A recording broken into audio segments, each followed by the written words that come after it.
US attacks Venezuela, captures President Maduro and wife. If Venezuela holds the world's largest proven oil reserves, Iran holds the third largest after Saudi Arabia. It is definitely no coincidence that US President Donald Trump warned Iran on Friday that it was locked and loaded to act if Tehran clamped down on protesters. While the action was not clearly defined, it could mean anything, including military action. But the US did walk the talk on Saturday when President Trump ordered a strike against Venezuela.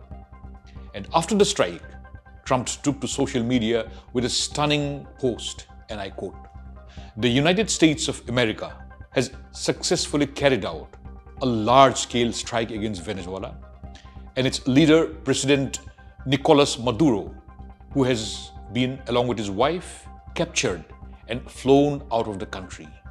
This operation was done in conjunction with US law enforcement.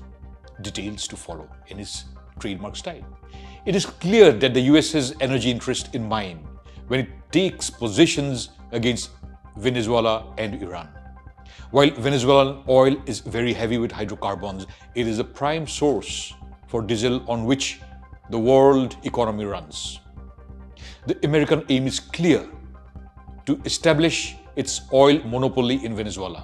Politically, the American influence in Venezuela had waned after the Bolivarian Revolution of 1999. Clearly, Trump wants that US influence back.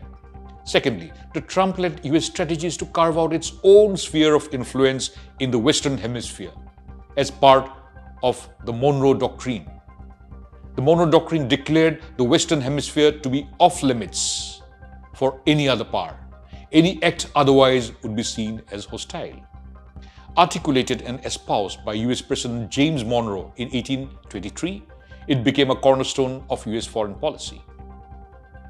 This doctrine has become more relevant for Trump than ever before, particularly with Russia and China increasing their footprints in Latin America. Mexico, Paraguay, and Nicaragua are already positioned against the US in the South American continent.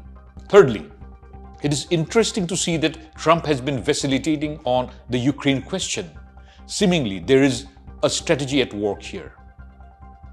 If one goes by his recent statements, Trump may be trying to work out a compromise with Russia.